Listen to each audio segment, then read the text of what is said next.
Joining me now is the co-host of Fox and Friends, the great Brian Kilmeade. Brian, thanks for joining me. Great to see you, Sean. Listen, we get a reverse roles here. I know. You're interviewing me. And you look great. Yeah, thank you. Listen, you're handsome. That was in the teleprompter, too. That was in the teleprompter? Handsome and at Fox Business, anyway. Yeah, see, Larry never would have said that. So I know that had to have been in the teleprompter. I'm much kinder. Yes. I want to go to this point that Edward just brought up, that on Twitter is trending empty shells Biden, right? And you see across the country in stadiums, you have people chanting, "Let's go, Brandon." We know what that refers to, which is the blank Joe Biden. And Twitter will try to oftentimes suppress conservative viewpoints if they're going against liberals. Is this an indication of how angry Americans are at what's happening in the country? You know, what's amazing is when critical race theory started, they started saying, it took them a week, and then I do flip onto the other channels because I like to, before you were here, I know you were contributing to another channel. I'm going to see, how's Sean doing? So I'd flip around, and what happens is they'll just tune it out and not bring it up. But you cannot watch a football game now, in a college football game mostly, and not hear blank Joe Biden. Where does that come from? Is that something that Ronna McDaniel put out before? Is that a press release that came across? Does that mean? No, that's organic. It is, you infringe my life. You're making me wear a mask. You're making me get vaccinated. Everything you're doing, this type of restriction. I have 2 kids in college. You probably have 20. I understand, only 2. Right? 2 in college. So there's nonstop restrictions, nonstop emails. These kids feel totally suffocated. And last year was on hold. We're all affected. And then they go to a football game. In some stadiums, they say stay home. In the others, they say come out. They know they've been going back and forth to these games, and nothing's happening except for they're having a good time. And then they go party and have a good time. Things are under control. And who's been repressing them? They look at the person in the Oval Office. And start chanting, some interesting things. Yeah, right? You can, that's not the most creative chant, nor do we necessarily endorse it, but it comes from their heart. Yeah. Let me ask you about this, because when inflation kind of started, people were noticing it, but the administration said inflation isn't happening. And then they moved to, it's happening, but it's transitory, which means that this is going to be short term. And now we saw from this tweet, they're not talking about it being short term. They're saying it's a high class problem. This is not affecting middle class, lower income Americans who have limited discretionary income. This is affecting the rich people, Brian. How do you think that plays? Well, it's one of the worst, the most ridiculous retweets, because Ron Klain retweeted an Obama official's tweet from Harvard. He's at Harvard now. He was an advisor to him then. Because it just shows a total detachment. It shows an elitist quality that they label on the party, the Republican Party. But I will say what I think is so discouraging is the subplot. And that is, this is an opportunity for a leader, whether you agree with him or not, to say, our problem is we're not making enough stuff here because it was too expensive. My problem was 15, 20 years ago when I was in the Senate, I didn't see this happening. But now, right now, this is showing us that I have a 3-year plan to start bringing manufacturing back. And here are the industries and where I want to go. And this is what I want to do. And I know it's frustrating now. I'm frustrated, too, because I might even have had a role in that. But let's adjust to 2021. Let's get on the same page. Then all of a sudden, the sense is we're in this together, as opposed to only rich people are feeling inflation, when actually only rich people don't feel inflation because they can absorb groceries a little bit more. They could pay a little extra for the rent-a-car. The other subplot is energy.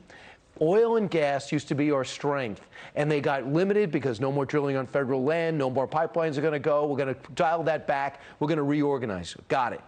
Now what happens, oil starts shooting up through the roof. And Reuters reported that there's been an outreach to the oil and gas industry to bail them out.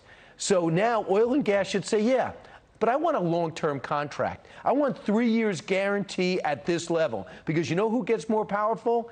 Iran and Russia and the Middle East. That's what President Trump was able to do, and Obama didn't stop it. Unlike President Biden, who was stopping it for some elite agenda the American people didn't sign up to. 100%. So listen, I know there's a lot of rich people who don't fill up their cars.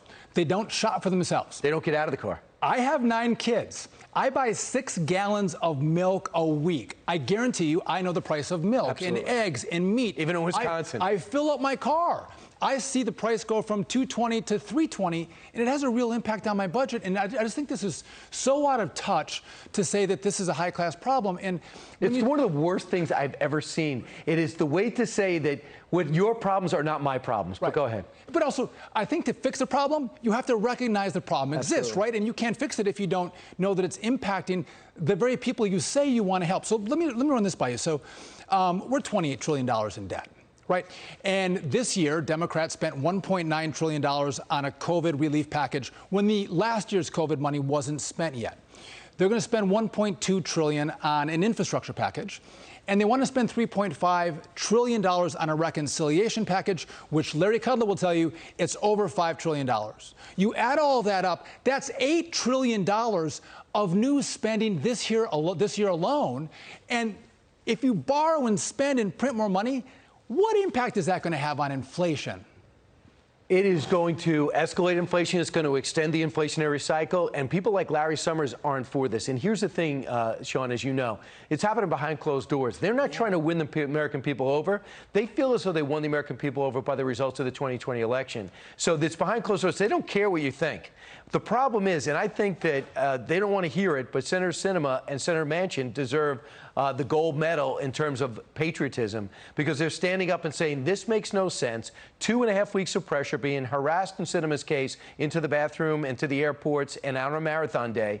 She's saying, not only am I not signing on to this, you didn't sign on to the $1.2 trillion, which I asked you to do, which I worked hard on. So I'm not even looking at the 3.5. And Joe Manchin had the audacity to say this: you still haven't told me what's in it. How do you want to, what do you mean you want to know what I want out of it? Tell me what's in it.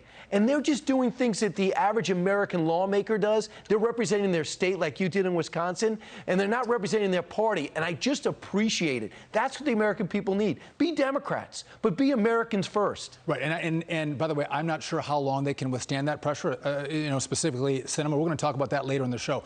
But you brought up something interesting. We're looking at the bottlenecks in shipping in California. You see, 50, 60 ships out in the harbor off the coast of California. I think it's over 70. You can't unload them. There's not enough dock workers. There's not enough shippers. But to your point, it's interesting because what this tells me is that we can't buy Gatorade or toilet paper or toys unless it comes from China. What the heck has happened to American manufacturing that our whole economy, our whole way of life is reliant on China? And do you think this is a message to policymakers and to Americans that we have to bring that supply chain back home and make things here in America again? He mentioned it yesterday, but where's the plan behind it yesterday? Do you understand, if he explained to us in Afghanistan why we needed to be there, the American people would have had a lot more patience. You know why we need to be there? It's located between China, Iran, Russia, and Pakistan. You know why we needed to be there? The people that want to blow us up are located there. They train there. The American people get that. If you say, listen, for 3 years, and I was here for 30, 40 years, I should have seen this coming in the 80s, but I didn't see it in the 90s. I thought it was a great idea in 2000, but in 2021, these ships indicate to me that we have to reconfigure. So within the next 3 years, we're going to start bringing these industries back at this rate.